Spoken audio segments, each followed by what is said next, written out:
Got a big cheering section back there. Doug Fine. Solar-powered goat herder. Award-winning author and solar-powered goat herder is one of the world's most exciting speakers. Doug Fine comes to us fresh from his Funky Butte Ranch in New Mexico. Get ready for something special. Following 5 years of research and 2 books today, he's talking to us about bringing the cannabis and hemp industries above ground sustainably, so future generations can live. All based on his bestsellers, Hempbound and Too High to Fail. Please welcome one of America's finest and funniest writers, Doug Fine. Thank God, I got to ask my publicist to tone it down. That's going to be a tough act to follow. Jesus, the intro's better than the talk. I was just thinking here, this is just personal. Anybody who just, wants to maybe do a quick stretch and breath here for a minute, feel free to join me. Just come on, do it your own thing. You don't have to do tree pose. Breathe deep, breathe deep, breathe deep. Even if you're still sitting, breathe deep. It's good to be alive. Thank you. My name is Doug Fine, and I'm here to really say thank you. Not for the reason why performers come and say thank you. I'm saying thank you, Washington voters, for making the impossible reality. Bless you. Who says democracy doesn't work? My patriotism is revived by what you've done, and it's not just here. What you did in legalizing ganja, and there's a way to go, is being felt throughout the world. As Michael Kravitz, our next speaker, knows, at the UN's drug policy high session, that's really what they call it, this past year in March in Vienna. How's this for a post 9/11 American? I'm being treated as a liberator. People are coming up to me and going, "Thank you, America, for ending this horror. No one can deny it now. You've done it, Washington. You've done it, Colorado." And I'm like, yeah, I'm a voter in New Mexico, but hey, I'll take the love. So I'm passing it back to you because you were the intended recipients. You pulled the lever and changed the world. Please give yourselves a hand. Thank you, Washington.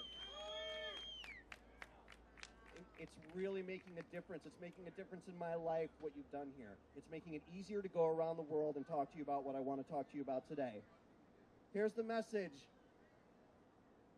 Every ganja herbs man and woman is a star, okay? I get that. You're all there bringing this plant to us in the darkest days of Prohibition. But now that it's up and above ground and it's unstoppable and it's really happening, here's the message.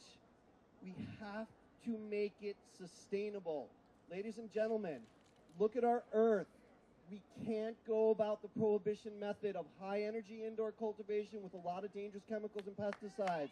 We have to make it sustainable. Thank you.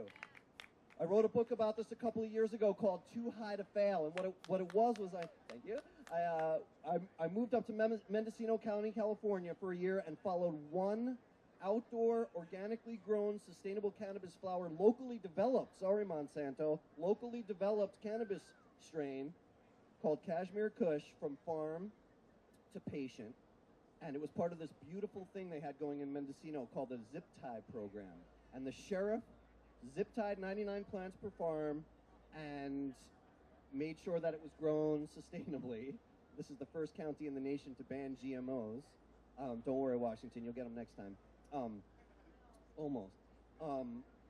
So it's a model. If you want to check out Too High to Fail, check out my website, dougfine.com, for videos about all this stuff. But the message is very, very simple. To the extent possible, cultivate the way that Adam and Eve did, under God's sun, in healthy soil with real locally developed microbes. Take the extra time to do it. I understand about your weather here. I get it. So be a little bit creative with greenhousing, but whenever possible, for most of the year, please try to do it under God's sun and grow it organically so that those of us who go to the farmer's market, have our own gardens for our broccoli and our corn, will also have it for our health maintenance regimen, for our spiritual practice, and for people with more acute medical needs as well. You don't want to be smoking poison pesticides, people. You don't even want to be vaporizing it or eating it. You want to be eating healthy plants in God's soil. Thank you very much. I'll be at a couple other stages talking about my new book, Hempbound, tomorrow, which is about the industrial side of the plant. Just finished 2 years of research onto that. Check me out at dougfine.com. Bless you, Hempfest. Thank you for having me.